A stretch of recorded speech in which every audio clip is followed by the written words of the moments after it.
जी अस्सलाम वालेकुम। अपना चैनल पीके पर खुश आमदीद कहते हैं सब भाइयों को। दोस्तों लाहौर मार्केट में मौजूद हैं जी मियाँ ट्रैक्टर। मियाँ साहब ने ये जी वाफर मकदार में जो है छतों का जो है स्टॉक वगैरह मुकम्मल कर दिया। बहुत से भाइयों के शिकवे रहते थे कि हम जब जाते हैं तो हमें तैयार नहीं मिलती, ठीक है, घंटा डेढ़ जो है वेट करना पड़ता है। तो ये मियाँ साहब ने ये चेक कर सकते हैं आला वैरायटी जो तैयार करके रख दी एडवांस में। बाकी मज़ीद जो है इन्होंने एक दो तब्दीली की है छतों में। मज़ीद इनसे पूछते हैं जी क्या तब्दीली वगैरह की है। जी अस्सलाम वालेकुम।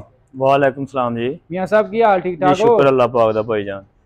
ते छत जे माशाल्लाह अज काफ़ी मतलब तादाद वगैरह तुम्हारा स्टॉक में इकट्ठा कर लिया है। बस भाई कई दोस्त आए सन ते शिकवा करते हैं कि जाने हैं तो छत नहीं अवेलेबल होंगी। हाँ जी हाँ जी। उस वक्त छत्तां भी कम तैयार हुई सन। लोग काफी दोस्त आए उन्हें शिकवा किया यार छत जी सानू अवेलेबल नहीं मिल सकी हाजिर।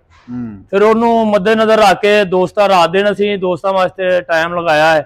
ਉਹਦੇ ਵਿੱਚ एक अजाफी छत्तां काफ़ी तैयार करके रखियां ने कि ਜਿਹੜਾ दोस्त आवे ਉਹਨੂੰ ਇਹ ਕਿ ਚੱਕਰ ਨਾ ਲਾਣਾ ਪਏ, ਉਹਨੂੰ ਚੀਜ਼ ਅਵੇਲੇਬਲ ਮਿਲ ਜਾਵੇ। ਕਈ ਦੋਸਤ ਲੈ ਕੇ ਜਾਂਦੇ ਨੇ ਚੁੱਕ ਕੇ ਜਾਂ ਟਰੈਕਟਰ ਤੇ ਲਵਾਉਂਦੇ ਨੇ।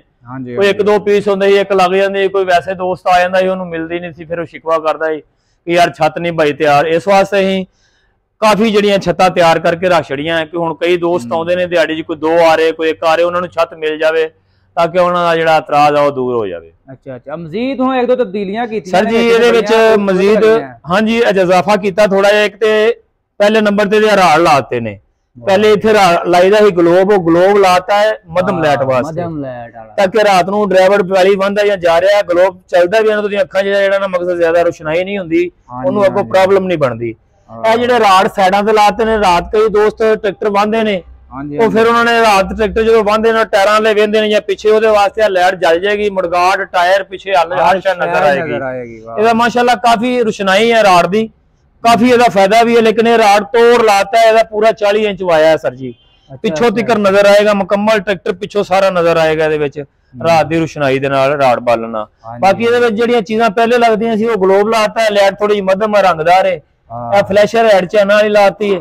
बाकी और चीज़ां काफी इस तरह मजीद है। लेकिन यह है कि चीज़ हुण काफी मुकदार ना बना के रखिए, कोई दोस्त आवे एक दो तीन जिन्नियां भी चाहिए उन्होंने मिल सकती हैं। नहीं माशाल्लाह पूरा काम हुण ते हो गया, जेडी कोई है कमी पेशी वो भी पूरी जी बिल्कुल दूर करती दोस्तों दी, बिल्कुल कमी दूर करती। अच्छा रेट दे हवाले नाल गल कर लईए। रेट दे हवाले नाल सर जी 60,000 रुपया असीं मंगने आ, डिमांड भी है दी। लेकिन कई दोस्त जिहड़े आंदे ने बहस करदे भी ने, लेकिन असां उन्हां दा भी कोई दीद रिहाई करना पैंदा है। काफी दोस्त ऐसे जिहदे घर एक दफा गई है, दोबारा गई है, फिर गई है, फिर गई है, आंदे ने इंशाअल्लाह उन्हां वास्ते 55 और 60 के दरमियान साडा सौदा हो जाता है। अच्छा 58 57 की 56 की भी कल दोस्तों ने दी है। लेकिन यह है कि जेड़ा दोस्त आता इंशाअल्लाह उसकी कदर करने उन्होंने मोड़ते नहीं, सौदा उन्होंने दे देता है। छत उन्होंने ट्रैक्टर में फिट कर दी या लैके जानी उन्होंने जरूर दे दी है, रेट थोड़ा बहुत कंप्रोमाइज कर लेता है, कोई मसला नहीं है। लेकिन थोड़ा जिहा इजाफा कर देने ना जो लाइट कोई ला रहे हैं जिवें राड़, फिर थोड़ी जी कोई 1000-1500 महंगाई होंगी है। लेकिन दोस्तों को दसने उन्होंने थोड़ा जिहा पता लगता है, मुतमिन भी हो जाते हैं। काफी दोस्त जो मन जाते हैं, काफी दोस्त 1000 दो घट भी दे देंगे, फिर भी कोई नहीं गुजारा कर लेता। बाकी है हुण अपने को सारे मॉडलों दी मतलब तैयार पईयां जी बिल्कुल 85 दी भी है, 85 दी हां जी, फीएड भी है, 240 60 दी भी है। अच्छा अच्छा मतलब जेड़ा मतलब आएगा ना हुण वेट नहीं करना जी बिल्कुल मिल जाएगी उन्हें। अच्छा मियां साहब मजीद अपना दस दिओ राबता नंबर वगैरह। राबता नंबर सर जी 0323 है 6599 मियां tractor Miller tractor Sheikhupura road Begum Kot Lahore जी। ठीक है साहब बहुत मेहरबानी।